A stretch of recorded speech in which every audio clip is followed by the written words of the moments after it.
1920s, as he walked down a New York street, with his friend William Seabrook, he put his powers on display. Seabrook asked for a demonstration of this. So Crowley pointed to a gentleman who was walking down the street and said, "Watch this." And Crowley then began to mimic the walk and the step of that person. And then Crowley suddenly dropped to a crouch and stood up again. And the person he was mimicking slipped and fell on the sidewalk.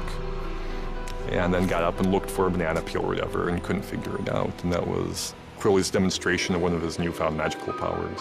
The story is legendary in occult circles, held as proof of a concept called action at a distance.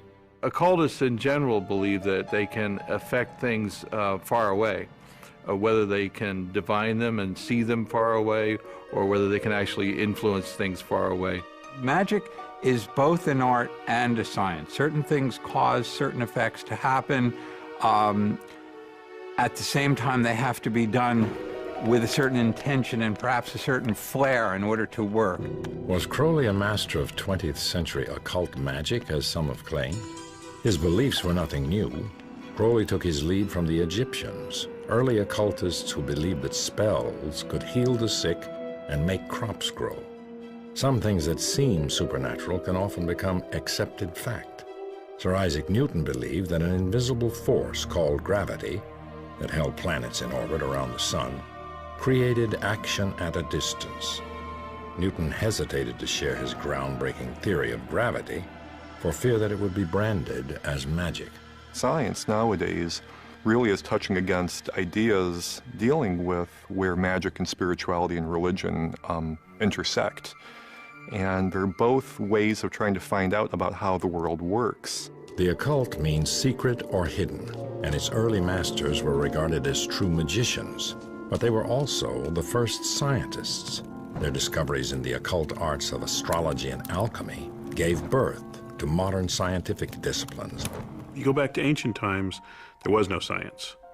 So the magicians and the alchemists and the proto-mathematicians, they were doing science, but they were also doing literature and philosophy and cosmology and religion, and there was no sorting out of those things. Since the birth of what we would call modern science, science and the occult have sort of separated the paths. Many still view the occult with suspicion, but modern science is often working on the edge of the supernatural, trying to solve mysteries that confronted the first magicians. Serious physicists are contemplating time travel. Serious physicists are contemplating parallel universes. Serious physicists are trying to understand the 11 dimensions of string theory. And when you get into those realms, you start to look to myth and sort of magical thinking and almost surreal thinking as a way to even talk about those things. Were the early occult masters keepers of secrets that modern science is only beginning to rediscover? The trail of the occult begins in Egypt 5,000 years ago. Just before the rise of Egypt's great pharaohs, hieroglyphics or pictographs were invented. Egyptians used them to document their history and religion and to practice complex systems of astronomy, astrology, and geometry. They believed their powerful knowledge came from the god Thoth. Thoth, or Tahuti, was the Egyptian god of magic. And more than just the god of magic, he was the god of writing, of astronomy, of mathematics and science. He invented language, invented writing. Only priests with special training were allowed access to Thoth's sacred knowledge. Imhotep, builder of the first pyramid, was one of the chosen. Thoth was considered to be the one who gave us writing and numbers and the arts of self-cultivation through works of consciousness. Some people thought he was a person who was then deified through his accomplishments. Other people feel that this has been a mythical entity from the beginning. Legends held that a book of magic written by Thoth contained the secrets of the gods. The Book of Thoth was actually considered to be in the astral plane. Not a physical thing, but something that you had to actually travel in consciousness to arrive at. And so this is probably one of those very old incidences of channeling where An individual would get into a special state of mind, contact the Thoth energy wherever it was to be found, and then be tutored by this multilingual, multi-code kind of consciousness. If you were to describe the Book of Thoth, you could also, look at a building like the Pyramid or the Sphinx and say that the teachings contained therein are pages within the Book of Thoth. So all measurement, all words, all concepts are part of the Book of Thoth. But no Book of Thoth has ever been found. The god is said to have buried it beneath the Nile and protected its secrets with a deadly curse. Modern archaeologists eventually discovered that the Babylonians had created much of the knowledge Egyptians credited to Thoth. As early as 4000 BC, they were the first to measure planetary movements. They invented the abacus, the first sequential numeric system, and some of the earliest forms of astrology and astronomy. This information spread to Egypt and helped launch one of history's greatest cultures. And like the Egyptians, the Babylonians regarded their knowledge as divine. Every temple was an observatory. It was actually an astronomical site for watching the planets. The whole concept of divining means trying to understand the will of the gods. And in order to understand the will of the gods, you have to have something to read about them, something that you see they're doing. The Babylonians used one of the occult's oldest arts to understand their world, divination, or accessing the supernatural. The movements of the planets through the heavens used to be considered the footprints of the gods and goddesses. And when they would catch up with each other and have interactions, or one would go retrograde and then go forward again, these things were all understood to affect the world. It began in the Stone Age, when shamans invoked the spirits to ensure the success of the hunt. Certain people who were distinguishable by early man as having sort of mystical experiences, and these would be the religious representatives of the clan. These people would have been communicating in ways of imagination to kind of talk to the gods or talk to the spirits or affect certain things that would happen. In Egypt, divination developed into a sophisticated system of rituals and ceremonies designed to contact the gods who ruled their world. Of course, you were trying to influence things like your success in business or the crops. The Egyptians used rituals, they used incantations, they used symbols to convey all of those things. The pharaoh himself was the head of their religion, so that he was probably the chief practitioner of both their religion and their magic. Much of what is called ceremonial magic, the casting of spells, the use of magic words and incantations, came from the Egyptians. When Phoenician traders spread this knowledge throughout the Mediterranean world, magic became practical. They codified an alphabet that would line up the sounds of speech, the number canon, and the zodiacal signs, planets, and features in the heavens, so that you could, with this alphabet, spell sacred words. You could also count and figure and calculate, and you could also do astronomy. The sacred origins of these disciplines were gradually forgotten. In 1212 BC, Ramses II, the last great pharaoh of Egypt, died. Invading armies conquered the land of the Nile. Its occult secrets were lost, but not forever. After the decline of Egypt's extraordinary culture, another civilization rose, Greece in the 6th century BC. It was aided by one of the most probing minds in history, Pythagoras. Our alphabet, the buildings that surround us, even the music we hear, owes a debt to this brilliant philosopher. In his pursuit of wisdom, Pythagoras traveled broadly, searching for lost occult knowledge. He found it in the mystery schools scattered throughout many different cultures. Pythagoras synthesized the elements of these teachings into a new discipline, philosophy. Its foundation, numbers. He believed that mathematics and philosophy and an understanding of the divine all went together. We can't say he originated anything, but he condensed and boiled down the knowledge of the world and then brought it to a practical application. Pythagoras identified numbers as the most fundamental elements of creation. As we look at science in this day and age, we're finding that the whole world is filled with these mathematical constants. You've got pi, you've got the speed of light, you've got the force of gravitation. So the idea that numbers describe the world seems to be the case. In 518 BC, Pythagoras opened a school in the Croton region of southern Italy. His carefully selected disciples were called mathematicoi. Their initiation was rigorous. 3 introductory years, followed by 5 years of absolute silence, then 5 more of training. Only then were students ready to learn the most sacred mysteries of numbers. He wanted to produce philosophers like himself, so you had to be very circumspect, you had to be very self-controlled to be able to even be in his school. Pythagoras turned the numbering system of the Babylonians into a sacred science. They believed that number was like God. And to connect with this was to be talking to God. And so from that arises a whole lot of symbolism that later becomes numerology, Kabbalah, things like that. Pythagoras discovered that the mystery schools shared the belief that all of creation was at one with God. He did a huge amount of explaining sacred mathematics by showing how the 1 splits and becomes 2, the 2 finds a synthesis and becomes 3, the 3 breaks open and becomes the 10,000 things. And that same story you read in the I Ching, you read in other metaphysical ancient documents, because everybody was trying to understand, how do we get number out of all? Many credit Pythagoras and his school with the development of numerology and the efficient Greek alphabet eventually adopted by much of Western culture. Pythagoras also applied numbers to decode music, which Greeks regarded as the language of the gods. He invented the monochord, which defined the numerical ratios of the musical scale. Pythagoras believed he had solved the mysteries of the universe. But there was also this idea that there was a music of the spheres, that the heavens itself was playing a sort of orchestral piece. The planets themselves stack up around the sun at harmonic intervals.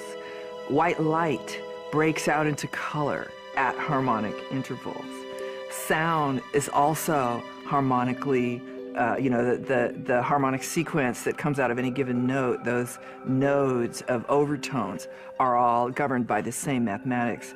So it was Pythagoras who articulated harmonic math to the West. Ultimately, the exclusivity of Pythagoras' school caused its downfall. In 508 BC, the school was burned to the ground. There was a point at which his schools were attacked and destroyed and some of his followers killed. Pythagoras himself left and went off into the countryside and died, and no one really knows what happened. Some people think that he committed suicide, but it's a mystery. No one's really sure. The society was hounded into extinction. Generations of later Greeks built upon Pythagoras' philosophy, and Aristotle turned it into science. But then came Christianity, and for the next 1,000 years, religion cast a long shadow over science and the occult. During the first 15 centuries of Christianity, occult knowledge was driven underground. When the Judeo-Christian consolidation of Western spirituality became the enforced model, magic was really moved way off to the sidelines and became a dark and forbidden subject. Priests were the intermediaries between people and the divine. Christianity also wielded unparalleled political influence. The church had developed a hierarchy. It had developed the idea that the Pope took his word from God and then passed that down to the rest. And the church had also cemented itself with certain monarchs. The church closely guarded its exclusive access to divine authority. Like every other in-crowd group, if everybody can do it, then you can't claim that your guys are, special. For centuries, Western Europe lived largely under church control. In the Middle Ages, magic became a rebellious act perpetrated almost as an anti-Christian or an anti-authoritarian type of behavior. The church singled out occultists, condemning them because they believed that an individual could have direct access to God. They took the whole concept of church hierarchy, priests, the church itself, as a place of worship and said, no, you don't need any of this stuff. What you need is to work on discovering within yourself that divine spark. But in the 14th century, the occult would rise again. Ironically, the Church's holy war, the Crusades, was in part responsible. Monasteries to the east on the border of the Muslim world had preserved many of the ancient Greek and occult texts, studying them as curiosities. Returning crusaders brought a number of these documents back to Europe with them. This learning started to trickle back, and little things were found in monasteries, a bit of scripture here, a bit of text there. And so the rumors were around that there had been greater learning in the past. This rediscovery fueled an extraordinary rebirth of culture. Well, this was the point people began to realize, oh, there was wisdom amongst the ancients. You have a new reverence for Egyptian and Greek and Roman and Hebraic tradition, because people are looking for really empowering knowledge and looking to understand the secrets of the ancients. Art and science swept through Western Europe in the 1400s as it ushered in the Renaissance. Leading the movement into new ways of looking at old knowledge was the German physician Paracelsus. Born in Germany in 1493, Paracelsus trained in traditional medicine but also studied alchemy. Ultimately, forced out of school for challenging the status quo, he embarked on a nomadic life supporting himself with astrology readings. In his far-flung travels, he sought knowledge from any source he could find. Paracelsus went around Europe and talked to barbers, talked to witches, talked to midwives, talked to, the village healer, and gathered together from everywhere what worked. And this was his huge final stance, is I use what works. He rejected outworn theories, ventured beyond accepted boundaries. His pioneering experiments with minerals and chemicals laid the foundation for modern medicine. It was just the beginning of a scientific revolution. The next century would herald the discovery of an occult text that went against more than tradition. It was a threat to the power of the Church. The Renaissance brought about a new spirit of learning, and academies sprung up throughout Europe. In the 15th century, Marsilio Ficino founded one of Italy's most progressive. With the support of his patron, Cosimo Medici, Ficino acquired and translated a collection of documents reputedly authored by a mysterious Egyptian magician named Hermes Trismegistus. An emissary from the Orthodox Church brought a cache of documents, and Ficino found, I think it was 12 books supposedly written by Hermes. They weren't necessarily all written as one book, but they were gathered together once these translations were made. The documents, which became known as the Hermeticum, contained teachings from the early Christian era that had been lost for centuries. Their pedigree appeared to be impeccable. The name of their supposed author, the mysterious Hermes Trismegistus, was a combination of the Greek god Hermes and the Egyptian god Thoth, the two greatest gods of Greek and Egyptian magic. There was occultism in it. There was alchemy, there was magic, there was astrology. And Ficino and his school considered these documents to be extremely old, predating Plato, in fact, and having come from Egypt. Scholars would determine that the man Hermes Trismegistus never existed. What Ficino was translating was a compendium of Greek lore about how an individual could cultivate themselves and become enlightened. Raising of a given individual's consciousness until they are like the gods. The books were set up as a series of dialogues between the god Hermes and others who conveyed the secrets of the universe. One of the documents was a short piece called the Emerald Tablet, which became the Bible of Renaissance occultists. On this tablet, it was said, these are all legends, that there were 12 or 13 lines, and these lines started with "as above, so below."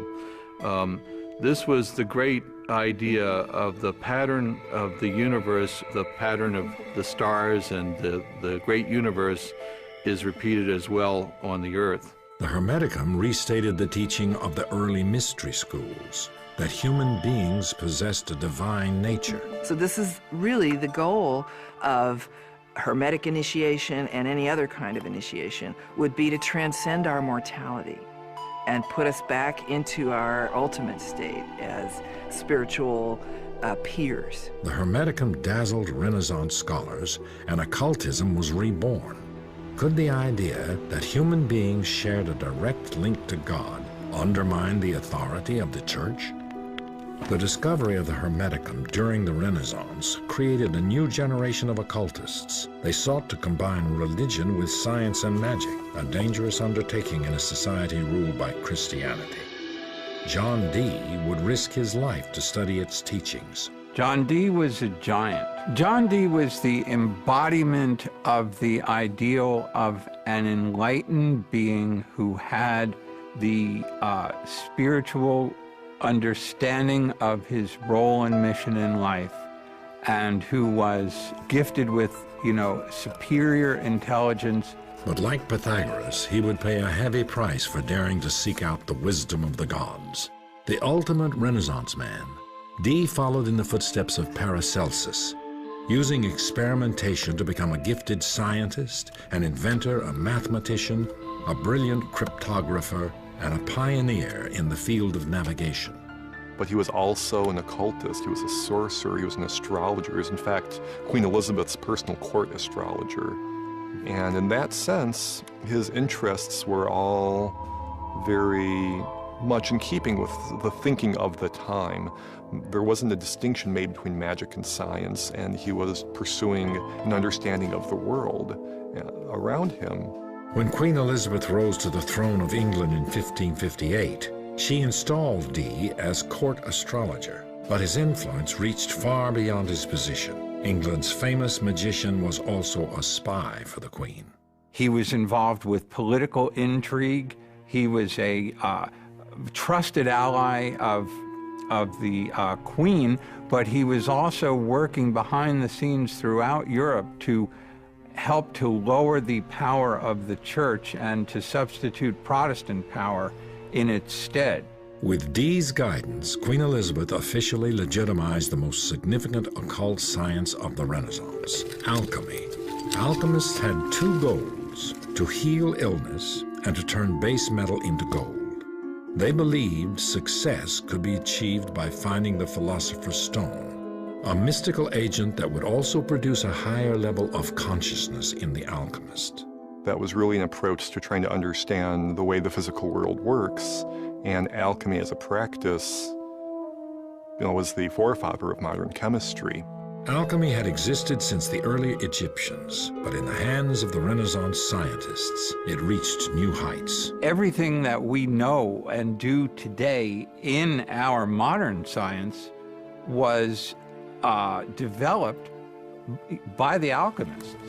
Laboratory techniques were part of the alchemical tradition. The observation of results, the scientific method is a child of alchemy. Alchemists were on the leading edge of science. They discovered phosphorus, zinc, the distillation of alcohol, the germ nature of diseases. They were the first to understand how blood circulates in the body. The Church viewed their unorthodox experiments and scientific breakthroughs with growing suspicion. We are speeding up what nature does. We're speeding up the rate at which the metals evolve. We're speeding up the rate at which medicines are combined and raise consciousness. And the Church felt that you can't be speeding up God's creation without recourse to demons.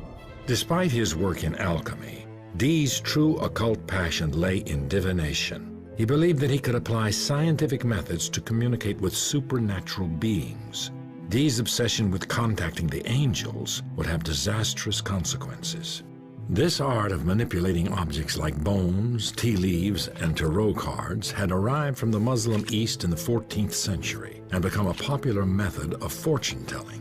But Dee used a divination method known as scrying. Dee relied on looking into a crystal ball that would reflect back supernatural information. Scrying is a long-time-old technique, scrying into glasses, mirrors, bodies of water, anything that would have a reflective surface, and see if you could see not just the material things, but the spiritual things standing behind. Dee's efforts were unsuccessful until one day a young man named Edward Kelly appeared at his door. Kelly seemed to have the talent to see into the shadow world. Their system involved Edward Kelly looking into a amethyst crystal and describing what he saw, and John Dee would then record these communications. Kelly began receiving messages from the angels. They spoke in a language he called Enochian, from the lost biblical book of Enoch. These transmissions are early examples of what New Age followers now call channeling.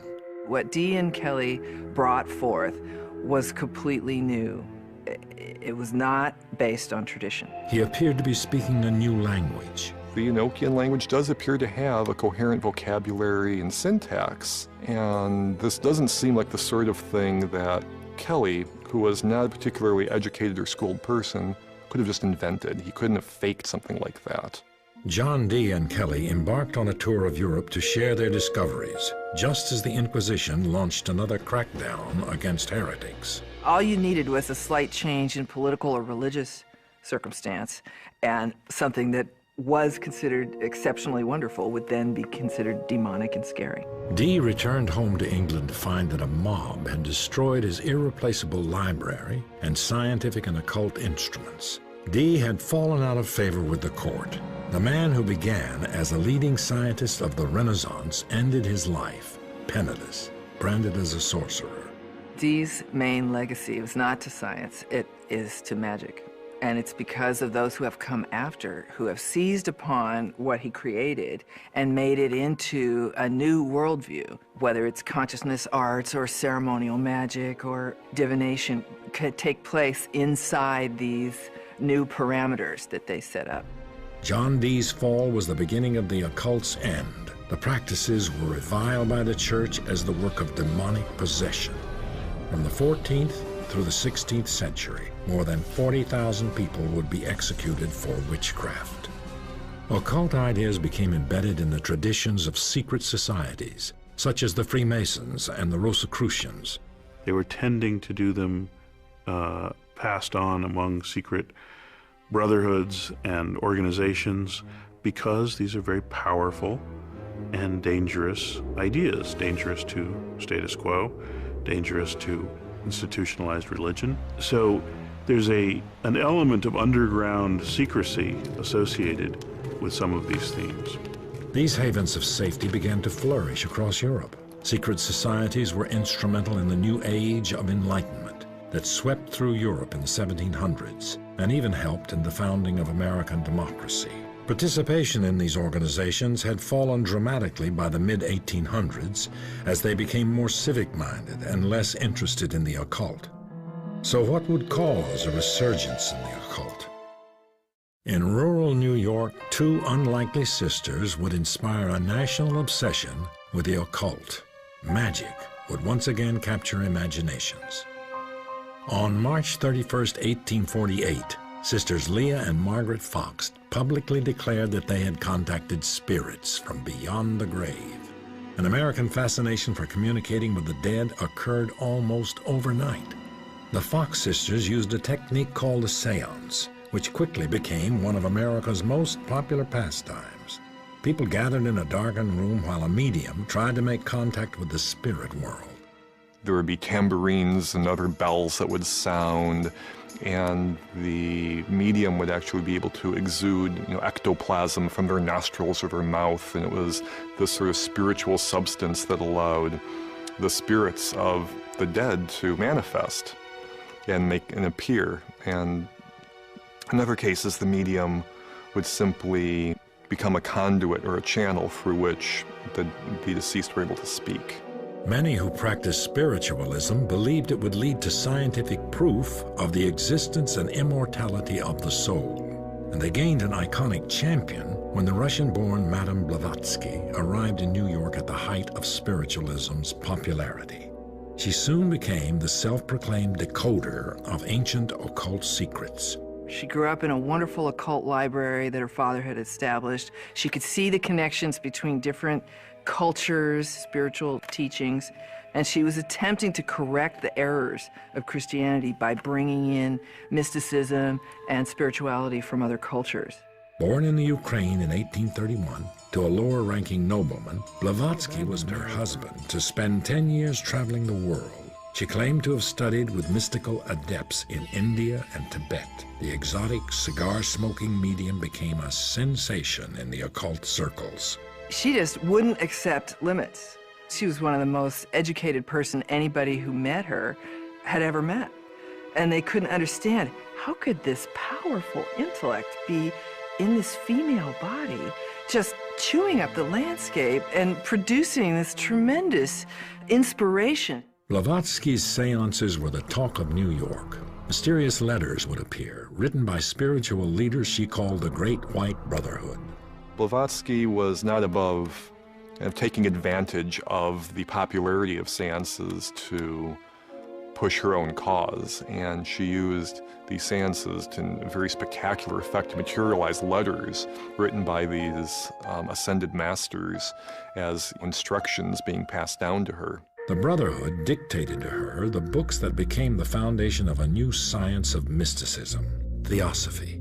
Blavatsky wrote essentially two gigantic collections, Isis Unveiled and The Secret Doctrine, which purported to be the teachings, the secret teachings of this kind of Eastern brotherhood, the mystery schools of initiation.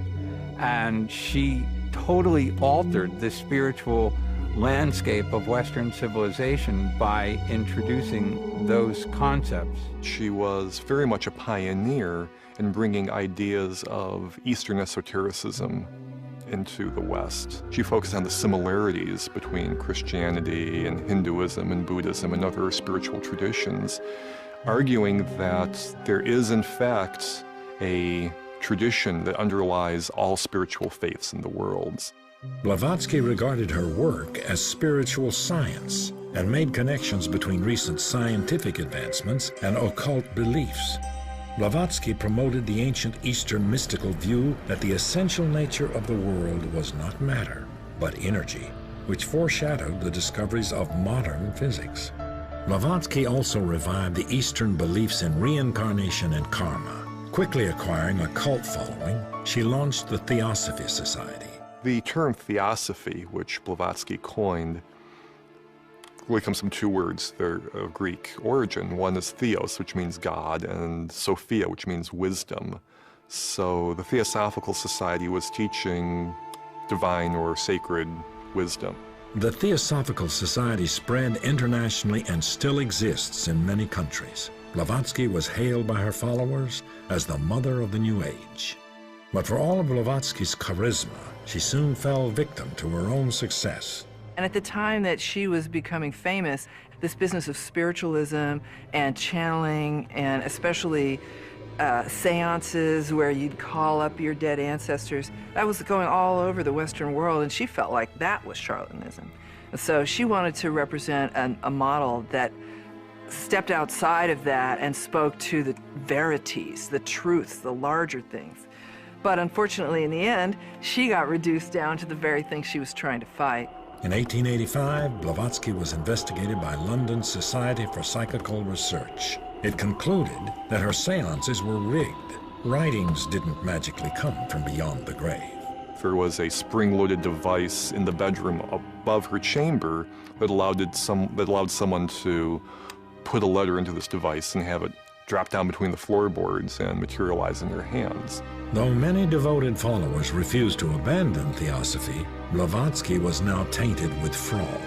She died soon afterwards. Her followers established a new headquarters in India where Theosophy thrived. A young protege, Krishnamurti, was identified as a reincarnated master and groomed to lead the Theosophy Society into the 20th century. Blavatsky's synthesis of Eastern and Western spirituality broke new ground in occultism. A man described by newspapers as the most wickedest man alive claimed he had penetrated even deeper into mysteries. Born in 1875, Aleister Crowley was raised in a strict religious household. His mother nicknamed him the Beast from the Book of Revelation. It was a title he embraced his entire life. He identified himself as the Antichrist, as the force that would take away this terrible Christian program which had so warped his childhood. Crowley began studying the occult as a member of the Golden Dawn. The Hermetic Order of the Golden Dawn was the secret society par excellence of the Victorian age in England. It brought together, again, the knowledge that was available at that point in time. So you had tarot, and you had Kabbalah, and you had John Dee's angelic magic and Rosicrucian traditions all being melded together under a single system. The Golden Dawn attracted many of the London intelligentsia. Crowley, though, ultimately broke away from the group. He would find his own system of belief after a trip to Egypt, where his wife received a mystical signal that told him to prepare himself for a message from the gods. Heeding the call, he began spontaneously writing a book he called the Book of the Law. This book announces a new law for mankind. And in fact, it tells us that we are very emboldened and brightened spiritual entity, that in fact, we are as the gods. The Book of the Law was another synthesis of Eastern and Western spirituality. Crowley called his new system the Lema. It incorporated principles of magic that he said he had learned from ancient Egyptian and other occult sources. He became a self-proclaimed master of action at a distance, focusing the power of his intention or will to create desired effects. Aleister Crowley defined magic as the art and science of causing change to occur in conformity with the will. And his whole approach is basically to empower the practitioner to make their intentions happen, to materialize what they want to have happen in the world. The Lema's fundamental law was, "Do what thou wilt shall be the whole of the law. Love is the law. Love under will." While this may have meant pursuing a higher path for some, for others, it excused every variety of deviant behavior. Some critics claim that Crowley himself was one of its worst offenders. Crowley was practicing sexuality as a spiritual path. He reduced a great deal of symbolic teachings to their essence, which is essentially the duality or the polarity between male and female. And he experimented greatly within that sphere to understand what mysteries were contained within the sexual act. Crowley went on to start his own secret society, the Ordo Templi Orientis, and wrote numerous books about meditation and ceremonial magic. He also helped reinterpret tarot for the 20th century.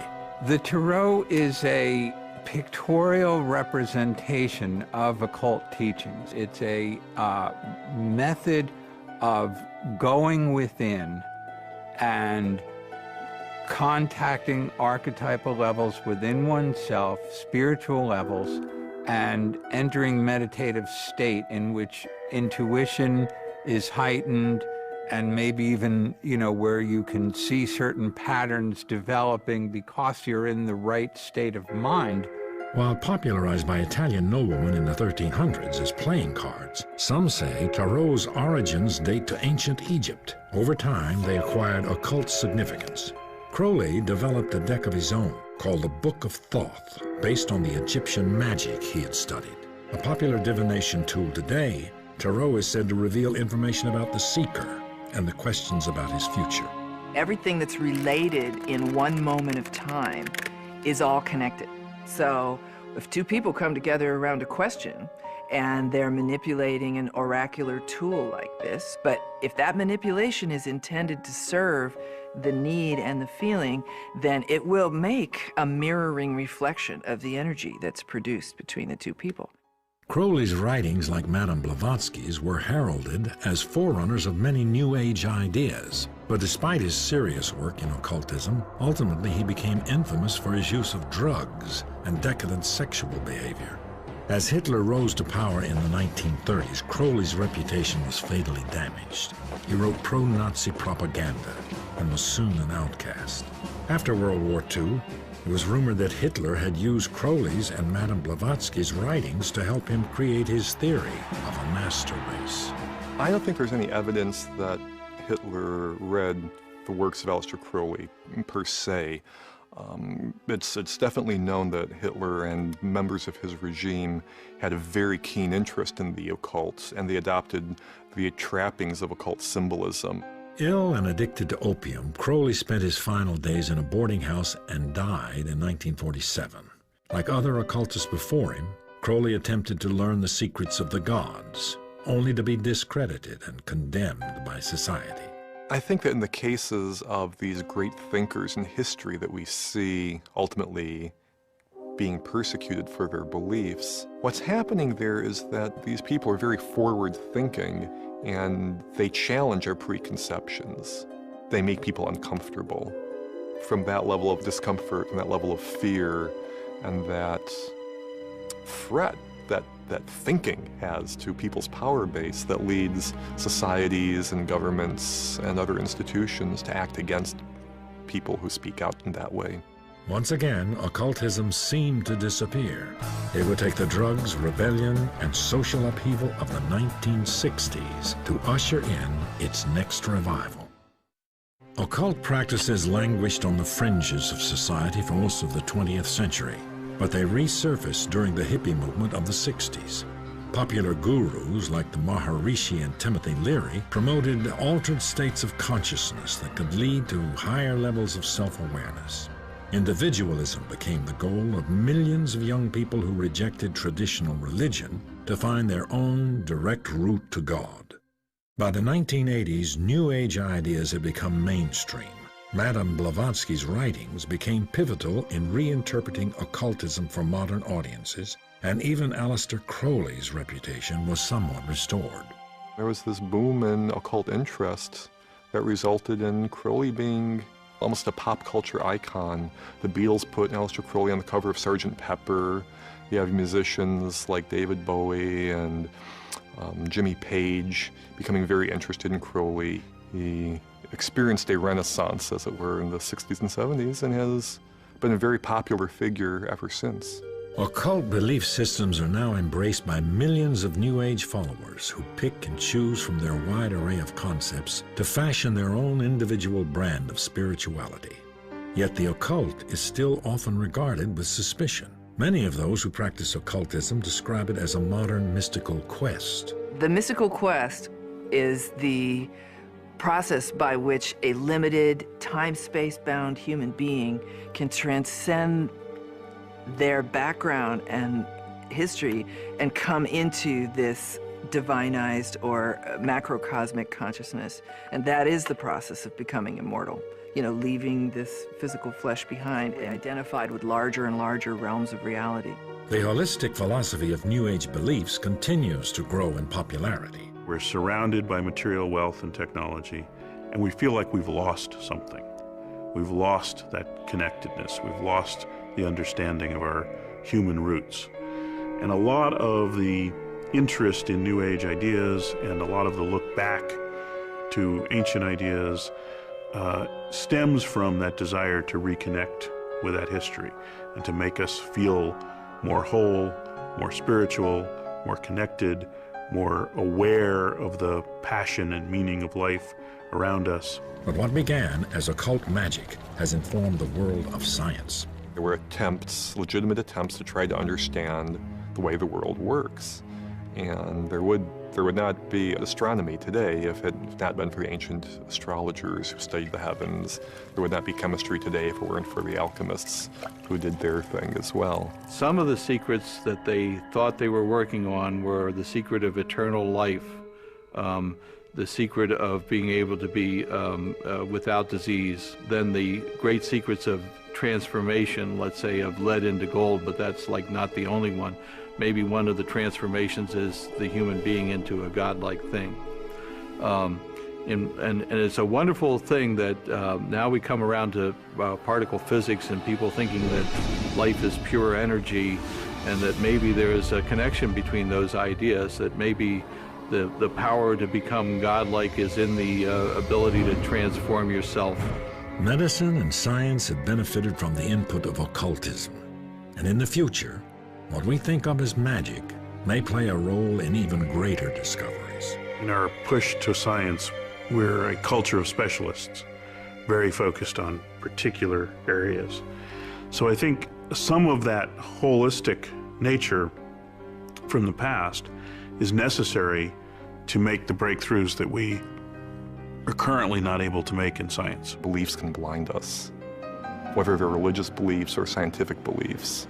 And the great thing about these occult sorts of experiments is that they keep us open to possibility. Despite the progress made by science, the modern world is still full of mysteries that may never be solved. It's the unknowable, it's the mystery. And that mystery is the center of the spiritual quest. But it's also the center of the scientific quest and the artistic quest. That is what we're here on Earth to do, is seek after that mystery. Like the first occultists, modern scientists will continue to search for ways to divine the mysteries of our world and the forces that have created them.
Mata Kali, Jai Mata Durga, Jai Mata Kali, Jai Mata Durga, Kali Durga Namo Namah, Kali Durga Namo Namah, Kali Durga Namo Namah, Kali Durga Namo Namah, Kali Durga Namo Namah, Kali Durga Namo Namah, Jai Mata Kali, Jai Mata Durga, Jai Mata Kali, Jai Mata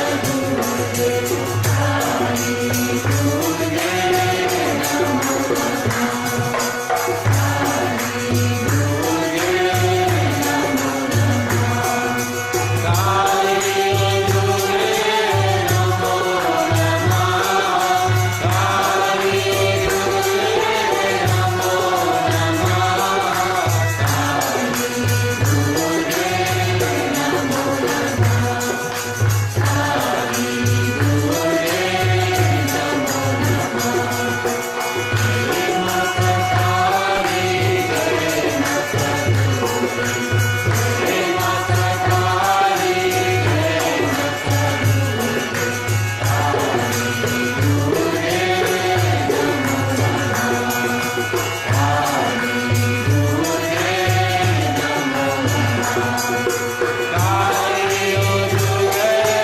Namo Namah, Kali Durga Namo Namah, Kali Durga Namo Namah, Kali Durga Namo Namah, Jai Mata Kali, Jai Mata Durga, Jai Mata Kali, Jai Mata Durga, Kali Durga Namo Namah, Kali Durga Namo Namah, Kali Durga Namo Namah, Kali Durga Namo Namah, Kali Durga Namo Namah, Kali Durga